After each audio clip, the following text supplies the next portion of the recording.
Welcome to the MamasteFit podcast. In this episode, we're chatting with Jill Miller, the founder of Yoga Tune-Up, to chat about how your fascial system can really affect your healing postpartum and how we can integrate that into how we approach our recovery after birth.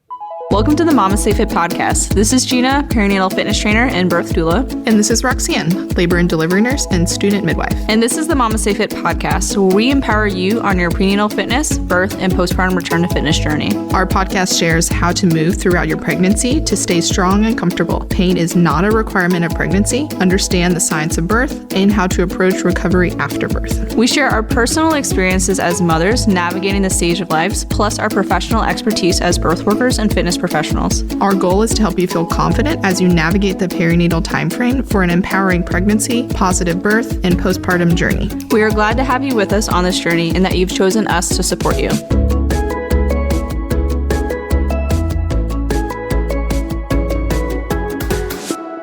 Welcome to the MamasteFit podcast. In this episode, we're chatting with Jill Miller, who is a fascia expert, has 30 years of corrective movement expertise that forges links between the worlds of yoga, massage, athletics, and pain management.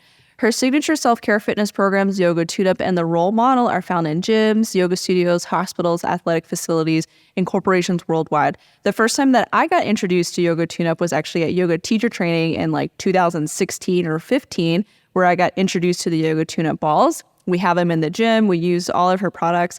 And it was really cool to be able to have a conversation with her about how we could integrate the fascial system to optimize our recovery after birth.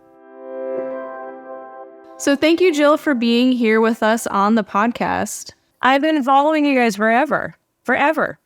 That's awesome. Can you tell our listeners more about yourself? Yes. Well, my name is Jill Miller, and I'm the co-founder of a company called Tune-Up Fitness Worldwide. I think most people on Instagram probably know me as this lady who talks a lot about balls, fascia, and breath. I have 2 different books covering those topics. One is called The Role Model Method, and the other is my new book, Body by Breath. I live in Los Angeles, California. I have 2 school-age kids. I have a 9-year-old and a 6-year-old. And I work in my company with my husband. We're business partners. I grew up in Santa Fe, New Mexico, in a solar home off the grid, which is usually a very unusual thing in this day and age. But I grew up in one of 2 solar home communities on the entire planet when we moved out there when I was, 11 years old. That's really awesome. I think the most I have for off the grid is camping in a tent. Well, I can't say that that's my life anymore. I live in Los Angeles in the urban jungle, and I'm completely, wired and hired and all the things. I like to live a life of luxury. Yeah. As well. Solar panels still in Los Angeles, right? I feel like a lot of people have solar panels still in California. For sure. I do not live a solar lifestyle anymore, but it would be amazing to be able to recreate that. And I do kind of pine for it and really think that there were some aspects of my childhood that were really idyllic and other aspects that were totally bananas, as I think most children feel that their upbringing was completely wrong now that they're parents. Yeah. I like to pull some good aspects. I mean, our parents are wonderful, and they still provide tons of support for us. There's probably some aspects where I'm like, maybe we won't repeat that. Oh, yes. Yeah, I do love talking to my fellow parents, and I'm listening to them talk. I'm like, wow, you're really making different choices than your parents did. That's really obvious right now.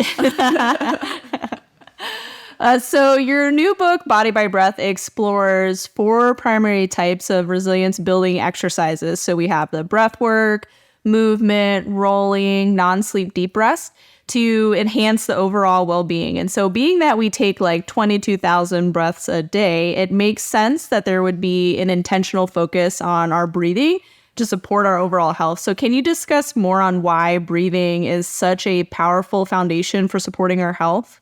Yeah, there's so much to talk about there. I wanted to write a book. First of all, I wanted to write this book long before I wrote my first book. So my first book, The Role Model Method, covers my approach to self-myofascial release and I think brings a general population into education about fascia, connective tissue, where it comes from, why it matters, why it's important to address it and not just think it's a gimmick, because it's been with you since you were 50 cells old and pretty important to integrate as a being the scaffolding that connects all the parts of you together.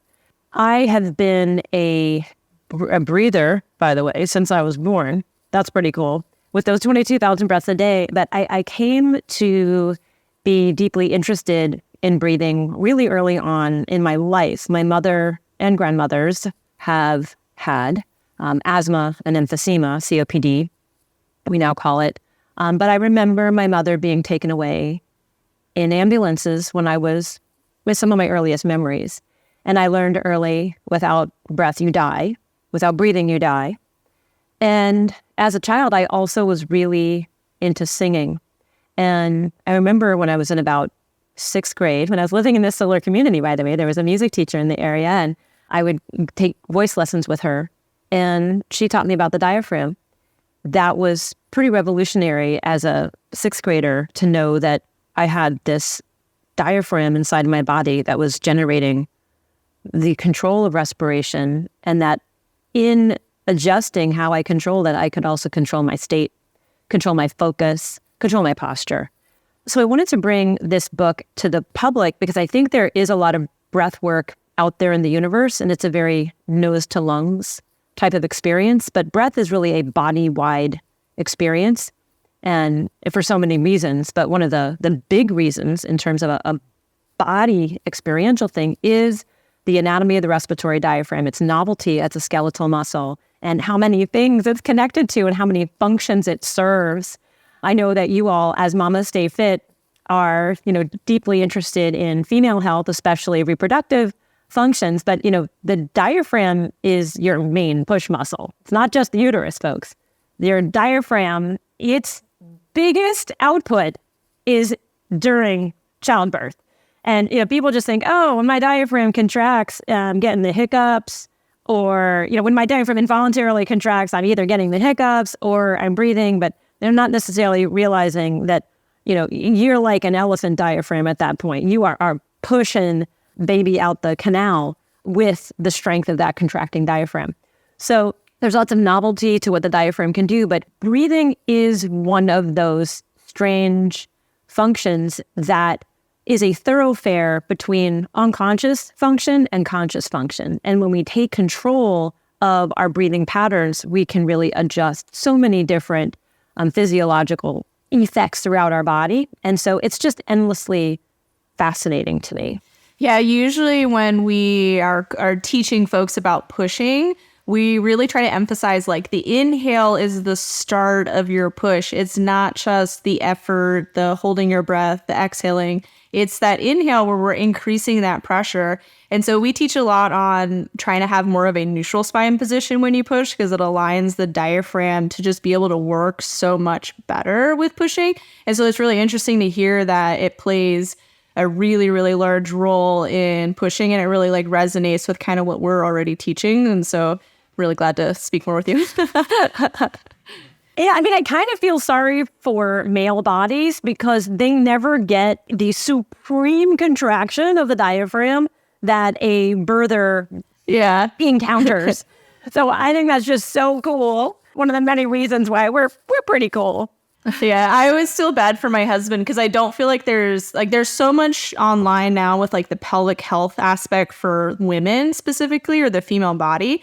And I don't think that he gets the same kind of like attention. It's just like lift with your big muscles and do grunts and stuff. Yeah. And so like has all these like lingering issues from his time in the military. And once I started kind of forcing him to really think about his breathing and how his pelvic floor is moving with his body and coordinating all that, all of his like kind of aches and pains finally like faded away. And I was like, oh, I wish that you had more resources that were so focused on kind of that rehab, pelvic floor diaphragm breathing that like I feel like I have access to as a female, but maybe it's just because of the space that I'm in. I'm just more exposed to. Maybe they exist, and it's just dudes are not in childbearing years. Well, it definitely exists. I remember about a decade ago, I was at my friend Kelly Starrett's house. So Kelly Starrett, the author of Becoming a Supple Leopard, the founder of the Ready State, he wrote the foreword to my book. And I was up there teaching a course in Northern California, and I was staying with him and his wife. I was 8 months pregnant. I scheduled the course so that I would leave Northern California on the plane on the very last possible day that I could, as a pregnant person, get on a flight. Because, you're not supposed to fly in the 9th month. Yeah, 36 weeks. So the course ended in the day before the cutoff of flying. I taught right up to the end. And we did a mobility WOD. So at the time his company was Mobility WOD. And I showed him how I did my own pelvic floor release with the yoga tune-up therapy balls. We were sitting around the kitchen table. I go, well, let's turn the camera on and let me talk through how I do pelvic floor massage for myself during pregnancy. And so I sat on the yoga tune-up ball and I started to talk through breathing patterns and different contractions one could make. And this was like a decade ago. And he was like, oh my God, I can't believe this is happening. This is brilliant. And I mean, I'm happy to say that has now come to pass, that I think we're at not a critical mass right now, but there are so many people appreciating that this is an area that can be both treated and self-treated, and it can be done in very low-cost, easy way to improve respiratory mechanics, improve posture, help with pain, and so on. And it doesn't have to be the female body or the pregnant female body that's encountering it. Oh my gosh, I'm sorry. I'm dropping all these little topics, but I do want to get back to your first question, which was about the 4 themes of the book. But you can steer this in any way you want, y'all. Yeah, well, let's go back to it. So let's break into those 4 themes and how important they are to supporting our overall health. Yes. So the book covers these 4 major aspects that are directed towards resilience. So we're talking about breathe, roll, move, and non-sleep deep rest, or yoga nidra. And what I really wanted to share in terms of breath being this body-wide thing, breath alone for many people can create a lot of anxiety. The knowledge is out there that one should be doing probably breathing practices, or at least including breathing as part of your movement rituals or your relaxation rituals. But for many people, when they just start to breathe, when they focus on their breathing, the breath becomes extremely self-conscious. They start to feel air hunger, or what would be known as breathing-induced anxiety, right? So the act of breathing causes this anxiousness. And so for people who have a difficult relationship with harnessing their breath as this amazing panacea and healing thing for all things, what can they do so that they can kick their breathing into gear so that it is a helpful tool?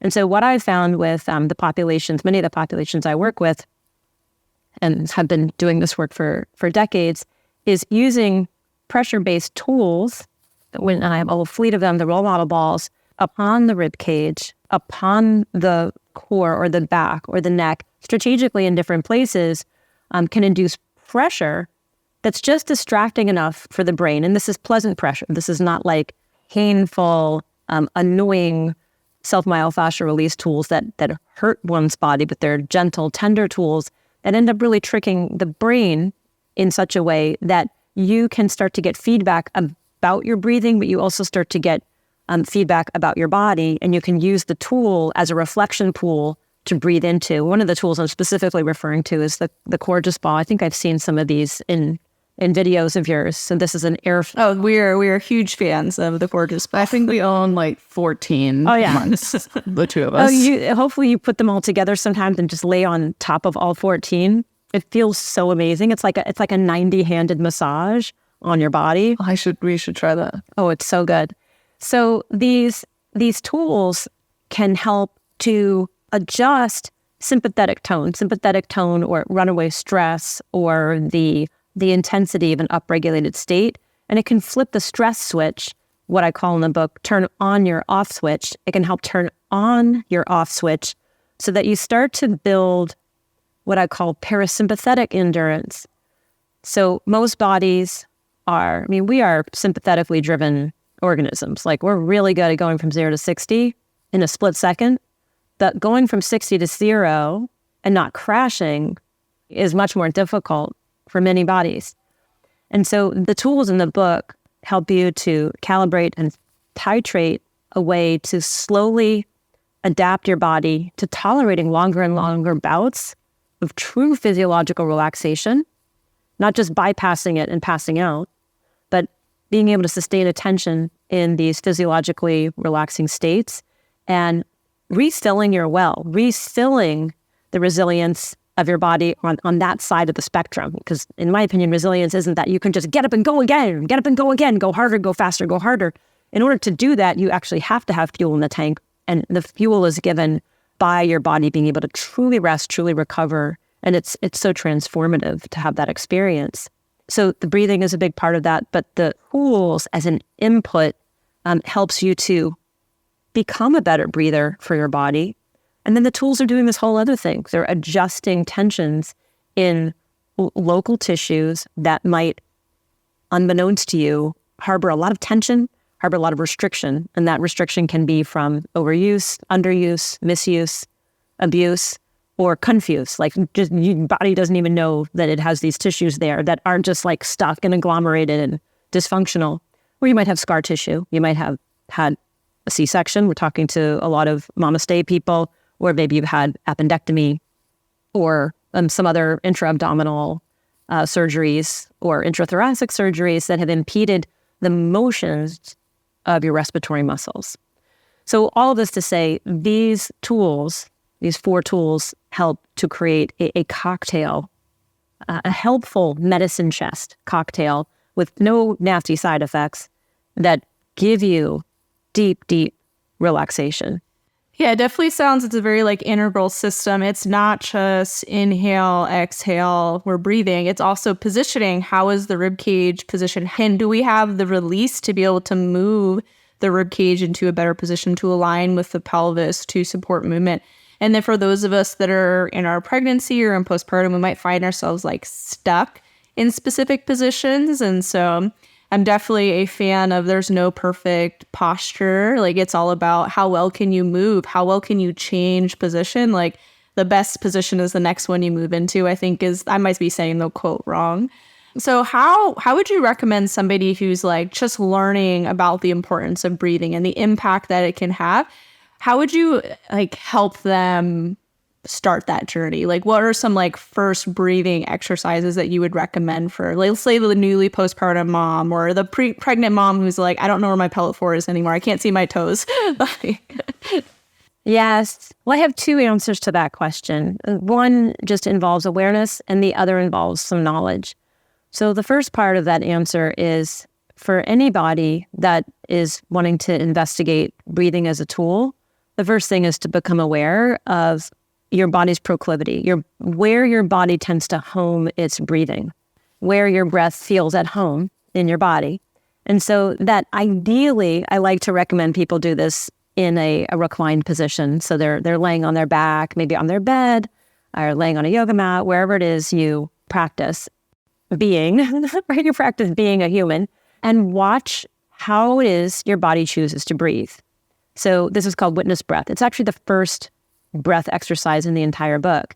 And for many people, this is the hardest thing, is to step away from the faculty of breathing and be a specimen and study breath in the wild, right? So you are the scientist studying breathing, but you're also the specimen.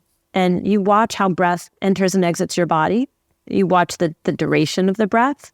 You watch the largeness or the smallness of it. You watch the gap after exhale before inhale, and just get curious about how breath is behaving. The other thing about this is breath will tend to locate itself in one of 3 zones. So this is where the knowledge comes in. So the first thing is paying attention. Where is breath happening in my body? And how is it happening in my body? And then the knowledge is one of the things I break down in the book. There's many things I break down, but I call this the zones of respiration. So breathing tends to burrow or hover in 3 different distinctive zones within our torso. And zone 1 is primarily below the rib cage. And so your diaphragm, which I mentioned earlier, is this misshapen parachute muscle. Well, it's not misshapen, it's asymmetrical. So it lives like a mushroom inside of the lower 6 ribs. And when you inhale, when inhale happens, the diaphragm is contracting. And as it contracts, it descends.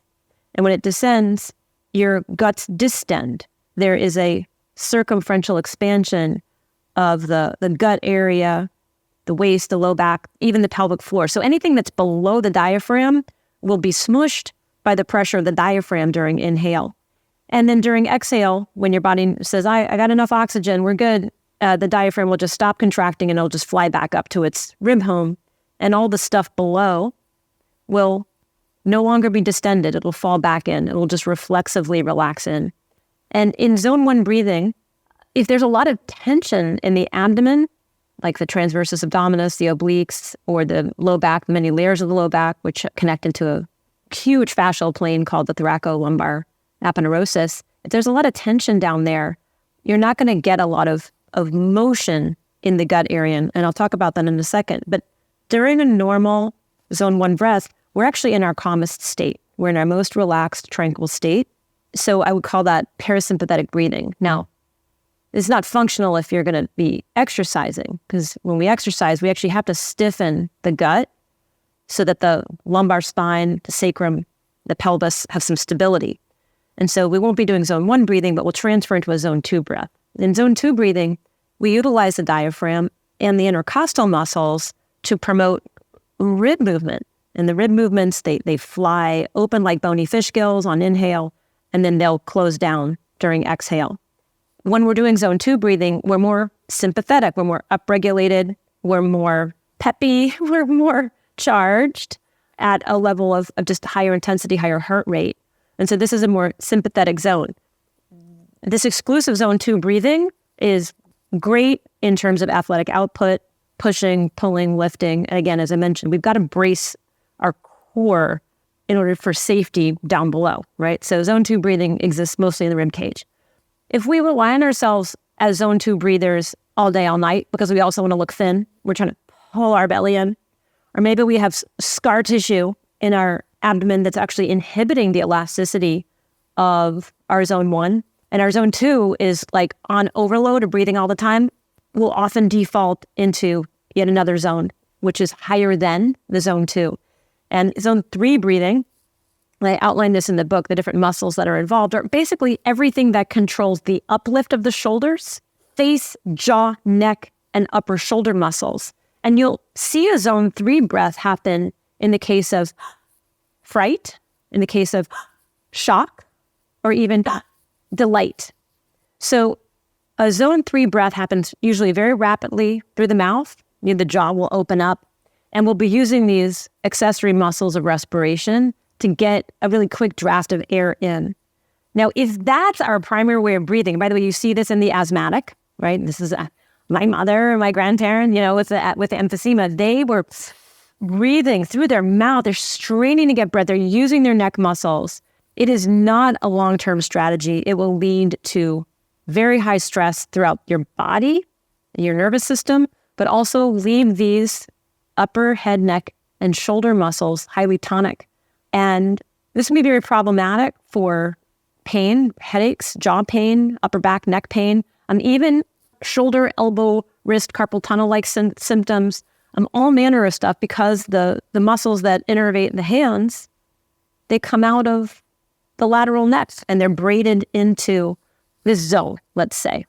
So once you're aware of those 3 zones, then we can reflect back on our witness breath. Then we can see, well, which zone is my home? Where does my body tend to live with breathing? Now, when I'm checking emails, I'm more of a zone 2 breather. I'm not doing deep belly breaths when I'm checking, my emails so much, right? So ideally, we're able to have a good blended zone 1, zone 2 throughout the day. Zone 3, in case of emergency. And so in the course of the Body by Breath book, I provide rollouts that address each of these zones and especially help to detensify over exuberant zone 3 muscles. But you can see if these zone 3 muscles are super tonic, you're really not going to get down below. They're like acting like leaves in the gutter, and the water can drain down and get onto the pavement and go away. So we want to be able to have facility of dynamic movement in all 3 of these zones for their utility, but never over rely on only one zone for all day, all night. Let's take a break from this week's episode and talk about how I'm optimizing my postpartum recovery using Needed supplements. So Needed is a nutrition company that focuses on the perinatal time period, and this includes both pregnancy and postpartum. So in my postpartum, I'm loving taking their collagen in the morning. I add it into my coffee in the morning, or even add it into orange juice, which makes it like just a little bit creamy, which I love. And this is helping my recovery because collagen is a protein. We have higher protein needs in pregnancy and postpartum, and it can optimize healing. I'm continuing to take their prenatals and all of the prenatals that I took during my pregnancy because they are very intentional with all of the dosage that they're putting into their prenatal vitamins, that they're still optimal levels that I can utilize during postpartum as well. You don't need to go and buy a different postpartum vitamin. You can continue taking the prenatal as long as it has all of those optimal dosages, which I know Needed has. At delivery, I had a higher level of blood loss, so I lost over 1 liter of blood, and I need to replenish that iron that I lost during that blood loss. So I'm doing that by one, eating nutrient high iron rich foods, but also by taking a supplement of iron. And Needed's iron supplement I know is in an optimal form that my body is going to easily absorb more optimally compared to other irons. It also doesn't have the similar side effects that other irons I have found have with constipation or upsetting your stomach, especially if you don't take it when you eat it with certain foods. So this Needed's iron supplement does not give me the same side effects. I don't have the constipation and I don't have the upset stomach after I take their iron, and I know my body is well absorbing it. So if you want to check out Needed, head to thisisneeded.com and use code MamastePod to get 20% off your first Needed order or first 3 months of subscription.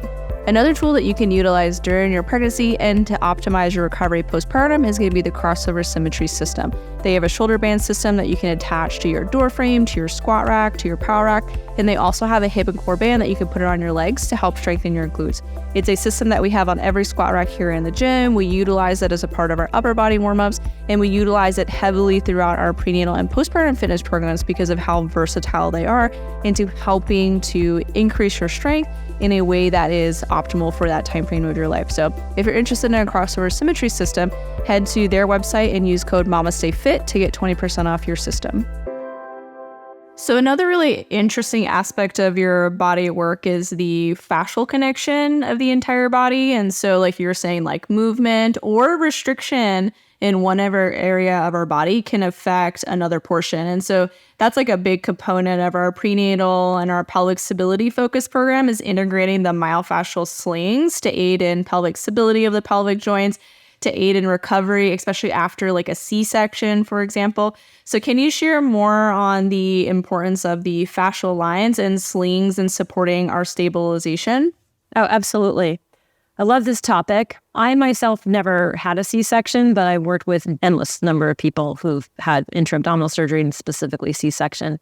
So I actually made a post. I think it is the most viral post I've ever made. And it was specifically about the relationship of low back pain to C-section, why that is. So we can share that probably. I think you guys probably shared it. Most likely. I share a lot of your stuff. It's all great. Well, I made it. I made it for two of my friends who had just had C-section and were complaining about pain in their low back. And I didn't tag them because I didn't want to be like, here, I made this for you. But I was hoping it would come across their feeds, and I'm sure it did at that point. So the C-section is fantastic surgery, but it does leave a legacy of scarring, and the scar is never just local to that nice little line that you see. Because what we're also seeing is threads being pulled in to that scar. And the threads are the fabric of every layer of musculature that had to be breached in order for the baby to come out. And so even though this great little incision right above the pubic symphysis, and it's like, oh, it's just a little bit of the rectus and the rectus sheath, but we've got fascial inclusion there of the transversus abdominis, internal oblique, and rectus sheath. Now, if you trace the transversus abdominis, the internal oblique, and the external oblique from front to back, those muscles, the muscle layer, which is encased in the fascia, so the fascia is not just irrespective of the muscle, the fascia is enveloping and enveloping all of the cells that comprise a muscle, they're wrapping all the way around to the low back, and they're inserting at different layers. And I outlined this in Body by Breath, by the way. I've got the thoracolumbar aponeurosis outlined in its layers so that you can see these different layers. And so with that sever and then the restitching, there may be inordinate pull, not overstitching, but just the way things have healed. There may be more tension being pulled on one side of the external oblique on this side, more tension on one side of the internal oblique on this side. And then there may be just a belt line of the transversus that has like an extra agglomerated feel. And so we can start to have shifts at the sacrum, fifth lumbar, fourth lumbar, just from that rebelting of the fascial tissues that are surrounding the musculature. And so it's really important. One of the things I encourage people to do is to fluff the lumbar spine by creating shear. So think of so we've got this scar in the low abdomen, and it's pulling these different layers forward. So it's like somebody threw an old-fashioned cane around you. Oh gosh, this is like back in, let me see if I can use a better analogy. I was going to use a Borscht Belt comedy analogy, where like you told bad jokes and then they throw that big cane and they pull you off the stage. Yeah, I'm tracking. Yeah. You're tracking. Okay. I think I'm much older than you two. We've definitely seen it on cartoons. Okay. Now our listeners, I don't know how old they are, so they may or may not know the reference, but we'll put it in our show notes. Put it in the show notes. I don't know that you'll find that on YouTube anywhere. But so we have this loop that's being yoked into the lower back, and it's pulling the bones anteriorly because of the way the thoracolumbar fascia is organized and attaching into these different layers in your low back. So what's important is seeing if you can decompress those layers so that those layers are not so over-tautened, and that we reestablish correct tone in each of the layers by doing correct muscle activations of those layers. And that's going to happen by doing specific types of side planks, breathing in certain ways, different rotation positions, lots of stuff that you'll find in the DNS literature. I'm sure you guys are familiar with. Yeah, so there's lots of different ways that one can do corrective exercise, but the fluffing happens by using a shear implement, by the massage implement, and that's like the Coregeous ball. So said simply, what can you do? Well, you can lay on your lower back, stick the Coregeous ball underneath your lower back, activate or reposition the pelvis so that the lower back doesn't feel pained, like it doesn't feel overextended. So in other words, tuck your tailbone, right? That might be something. And that'll stretch the thoracolumbar fascia just to the degree that you don't feel back pain. And then you're going to kind of do a breakdancing move. You're going to twist around yourself while the ball latches into the low back. And you're going to be bare skin here, like Velcro, and create twisting and wringing actions. And that twisting and wringing action is the effect of fluffing a feather pillow, but this is fluffing your fascia. You do this very, very slowly. You do this with lots and lots and lots of breaths. And then I see Roxanne's eyebrows are like all the way up into her hairline right now. It's so simple. I wish I'm trying to describe this on audio, but it's on the video on Instagram. So that's one thing. The other thing that you can do is my absolute favorite decompression exercise. So that one's very simple. That's a one ball move where you're creating that ringing effect. The other thing that I figured out during the pandemic, and for me, it was a stress reliever. I didn't really appreciate how many applications it had until I started sharing it with all of the people in my following, and started realizing how many applications there were, is something called a lateral raphe release. It's in the book. It's like the longest title of any exercise, but it's, I think, lumbar decompression via the lateral raphe. It's like a horrible title, but we could also rename it the lumbar hammock. And in this case, you use two of the Coregeous balls and you place them on either side of your low back's waist. And so that is between the ribs and the pelvic bone. And when you lay on the ground, your low back will be suspended, but your sacrum is on the ground, your rib cage is on the ground. And it feels like you have two hands pulling the thoracolumbar fascia horizontally, stretching it widthwise. But because the balls are so rubbery and tacky, what it's doing is it's fractioning the soft tissue away from the spine, not into the spine, So we're not trying to roll stuff into the spine and move the bones forward. We're actually trying to decompress the stuff that's all stuck and glued together because of the long-term tensioning that's happening via the scar. Does this make sense? Oh, I'm going to do all of this as soon as we get off this. Literally, Okay. my mind is like, I need this now. Yeah. It was so good during pregnancy too, because it decompresses the bones, it decompresses the fascia. Yeah. And then you're doing this with breathing. So you're laying on your back, you've got this lumbar hammock. And by the way, it's also in the book as a rib hammock. That's the other one I love to do. And you're breathing into the two cordus balls. Now, where the cordus balls are, they're not as up against ribs 12 on each side, ribs 12 and 11. And as you're breathing into the two cordus balls, you actually start to feel your posterior diaphragm smushing its way via ribs 11 and 12. You start to actually feel the right diaphragm and left diaphragm in its unique pressure effects. Because you can feel the mirror effect smushing into the cordus ball. So you have this incredible tactile experience of your own respiratory diaphragm and its difference from the right to the left. We talk about it being asymmetrical, but we don't always necessarily feel that. But here you literally have an amplifier of feeling the diaphragm right side, diaphragm left side.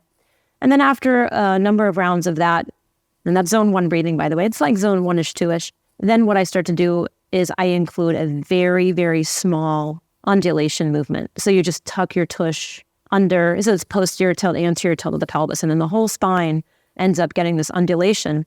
And then you can visualize your skeleton is now sliding, but the soft tissues are stuck to the ball, and they get even more traction and even more slow motion shear away from that compressed state. For me, I figured it out because I had hit like a total panic moment. Oh yeah, a sustained panic moment during the pandemic, as I think many of us did, being locked into the house with my 2 children on Zoom school and my husband and running a business and everything. Of course, I kept studying. Everybody's doing stuff online. And I kept coming across this fascial zipper within the thoracolumbar aponeurosis called the lateral rasp, where all of the core layers basically insert into this fascial zipper. You can see it outlined in the book. And there's also some posts on Instagram that outline this unique region of anatomy. And I was just exploring with 2 balls. I was rolling around on the cordus balls. And I was saying, well, how can I just talk to this lateral rasp? And I came up with this move.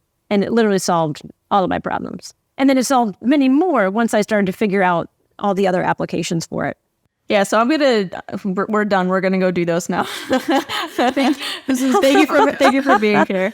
No, I've seen that on Instagram a ton. And I'm like, man, I really need to find my second cordus ball because I need to try this because it's not as effective when it's one. I have like 4 downstairs, so we're like in renovation. So I was like, I need to find my 2 balls to try this, and I have yet to find it. But I got you. And then sometimes and make sure that the balls have the equivalent amount of diameter or they have the equivalent amount of air. Because sometimes you have one that's a little bit bigger. Mm-hmm. Just deflate it so that when you lay on them, you actually feel, okay, they're both delivering the same pressure into me. Yeah. And then what I say to people, because I taught so many people self-myofascial release throughout the pandemic that didn't have my tools, rolled up yoga mats or make a really good swap out. Or you can roll up a towel and then 2 towels because you're doing 2 things, and then kind of maneuver your yoga mat over the 2 because the grip is really important as well as the pressure. That's the gift of the raw monoballs is the grip and the pressure,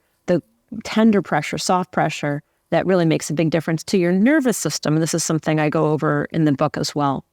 So Casey is our physical therapist that teaches our skull mobilization webinar. She's had 2 C-sections herself. And she uses the cordus ball when she's educating on different techniques that folks can do. And she actually has one where she shows how to put it on the actual scar as a mobilization technique, because it does have that traction to it, because the traction is what's really important to that mobilization. And then something else that we discovered, but I think other people already kind of figured it out too, was how important the anterior oblique sling was for C-section recovery and kind of that reconnection after birth, because that sling is severed during a cesarean birth, which again can be a really life-saving surgery, totally valid way to give birth, but there is a lot of healing that has to happen to it. And so once we integrated more of that kind of cross body to the front. So like that chest to oblique to opposite adductor, like coming towards midline. For her, it was like a light bulb. And she was like, I feel connected again. And once we integrated that into our postpartum programming specific for C-section, it was a game changer for our cesarean birth clients. And it was like, oh my God, yeah, this anterior oblique sling thing makes so much sense for reconnecting after birth. Yeah, so one thing we haven't talked about was the reason I started getting interested in the self-massage work is I'm a hypermobile person, and I check all the boxes for hypermobile EDS. Never had a evaluation, but I know all the... Self-diagnosed. And very self-diagnosed. I'm a shining star of self-diagnosis in terms of literally checking every box of diagnostic criteria. But for me, the rolling was very helpful and continues to be helpful for enhancing my ability to sense my body. So many people who are hypermobile have very challenged proprioception, also very off-kilter interoception. So proprioception is our body's physical sense of our gross parts. It's knowing where your joints are in space without seeing them. It's being able to move in a really coordinated, accurate way. And interoception is physiological listening, being able to sense the movement of fluids in your body, feel the movement of air, heartbeat, perceive urges like sexual urges or even the urge to pee or poo or hunger. So they're very interesting. That's another chapter in the book. There's a chapter called Fascia and Your Sensing Systems where I chunk down into both of these faculties. But the therapy balls stimulate proprioceptive and interoceptive nerve endings that help you to get a sense of place inside your body. So they really help to anchor you into your interior and be able to own your home instead of being vague, like your own body feeling like this strange bag that you're like carrying around. So this is really a big gift of the stimulation of the therapy balls for people that feel a little out of their body or a little ungrounded, or maybe do have lagging proprioception from surgeries, from childbirth, from caring for other people and not being able to be in your skin anymore. So I think there's a lot of that anchoring and centering that can happen. And so if we take it back to, I'm blanking on her name, is it Casey? To Casey's intrigue in this anterior oblique sling, stimulating that sling, mapping it through a little bit of friction, tolerable friction, is a great way to actually set up the sensory motor feedback loop that is going to amplify your ability to sense the area and then to create correct contractions of that area. And there is some really beautiful evidence that, in fact, those neurophysiologists who discovered that discusses this feedback loop in the Journal of Sports Sciences and European Journal of Sports Sciences, and she did it specifically with my balls. She was just spending the night here last night. She just texted me while we're here. She's like, "Wait a minute, did I leave the key?" Sorry, because it popped up on the screen while we're talking. But that's very exciting to me that when we roll, our sensory systems are excited, but then it does help with the motor control of those same tissues. There is a wonderful feedback loop that we're engaging in.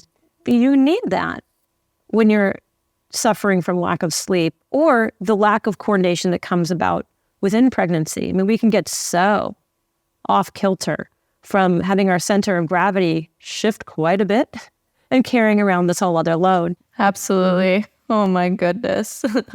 I feel like I could talk to you for a really long time, and I probably will have to come take one of your professional courses. So do you have any advice for our listeners on how they can continue to support their health and fitness by kind of diving deeper into integrating their breath work with the rolling and mobility work, which I'm sure is, you probably have tons of advice. I do have a lot of advice. I mean, the tools are tissue friendly. The tools that we make at Tune Up Fitness, my company, are tissue friendly, and they're to be used for the body. For listeners that have never done any self-myofascial release work, I really encourage people to get the cordless ball and get a pair of yoga tune-up balls. Like, that's a great place to start. But in terms of the breathing stuff, just dinking around by getting on a cordless ball on your rib cage. If you're nursing, you may not want to roll directly on your breasts because it will actually enhance milk production. Might be a bonus for some of you. For others, I've seen shirts destroyed in my classroom. But the lateral rib cage and the posterior rib cage are a great place for our nursing friends to start to tap in those pressures on the ribs. Plus, you're carrying your baby all the time. It's going to be so relaxing on your spine and your back to give you some of that stress relief. And then you can train your breath within positions. I find that's a really great way, to use a word from my friend Katie Bowman, to kind of stack stuff together at the same time. And there's lots of places to encounter my work. Obviously, there's tons of free stuff on Instagram and YouTube. My company, I have a number of different trainings that are online. I even have a pregnancy one called Role Model Mama that I made when I was 8 months pregnant. And in fact, my water started leaking during the ADR. So ADR, if you're not familiar with Hollywood terms, is when you're doing some additional dialogue recording. It's not filmed anymore. You've just got the microphone set up and you're starting to, in this exercise, lay down on your side. And then all of a sudden I felt a trickle go down my leg. And I said, hey guys, my water just broke. Let's finish this take. And then I'm off to the hospital. So it's like real and totally, again, working right up to the end. But in Role Model Mama, you'll get to see Asher totally dancing around in my belly because I was so relaxed. As you know, the baby only moves when your body's quiet. Mm-hmm. And then when you're moving, they're lulled to sleep. And so you can see Asher moving around in my belly when I'm doing deep down regulation practices. So anyway, there's Role Model Mama, I think very applicable for your listeners. And then I teach in-person events. I don't know if I'm supposed to talk about that right now. Is that what you want to talk about? Yeah. Okay. So I have an online classroom called Move, Breathe, Roll, where I release classes every week and we get together in a mentor group. And then the trainings that would probably be interesting to your listeners are the role model training, which is open to all level of practitioner or clinician. And that's a 2-day self-myofascial release course based on the role model. And then there's a 3-day body by breath immersion. We do an online version and we do live version. I have a live one coming up in August in Canada at a retreat center, August 16th through 19th. And then the role model is September 23rd and 24th in Salt Lake City. Both of those courses are almost sold out. I don't know when this is coming up. And then in November, I'll be teaching my 7-day yoga tune-up teacher training in Los Angeles. And I'll be in Chicago in October 7th to do a masterclass for Body by Breath. So there's events that cover all of my work in the next few months, both live and then there's online versions. Awesome. Well, thank you so much for being on the podcast with us. We'll definitely include all of your links and courses in our show notes. For those that are listening, you'll be able to grab them there. We really enjoyed this conversation. And I know I've learned a ton. I know our listeners have learned a ton. Besides, do lots of squats and make your big muscles bigger. Really diving into breath work, the rolling, the traction stuff can really support the perinatal fitness journey and just overall well-being. So thank you so much for being here with us. Thanks for doing the work y'all do. And we will go try those rolling methods now. For my immediately. I can't wait to hear how fast Roxanne passes out. It's very relaxing. I know. It'll be our next Instagram reel. Roxanne just asleep. Thank you so much for being here with us. Thank you, ladies. Thank you for joining us today and listening to this episode. If you want more support throughout your pregnancy, join our prenatal fitness programs and childbirth education course. If you need more support after birth, join our postpartum fitness programs and education courses. If you are a professional, we offer birth worker and fitness trainer courses so you can learn from us and earn CEUs. Explore all of our courses on our website at MamasteFit.com and use code STORY10 to save 10% off all of our programs. If you enjoyed this episode, please follow our podcast to be notified when we release new episodes, leave a review, and share with your friends. We release new episodes every Wednesday and new birth stories every Friday. This podcast is sponsored by Needed, a nutrition company focused on optimal nourishment for your perinatal journey and crossover symmetry, world-class training and equipment for pain, fitness, and performance. Use code MamastePod for 20% off your first Needed order and code MamasteFit for 20% off your own crossover symmetry shoulder system.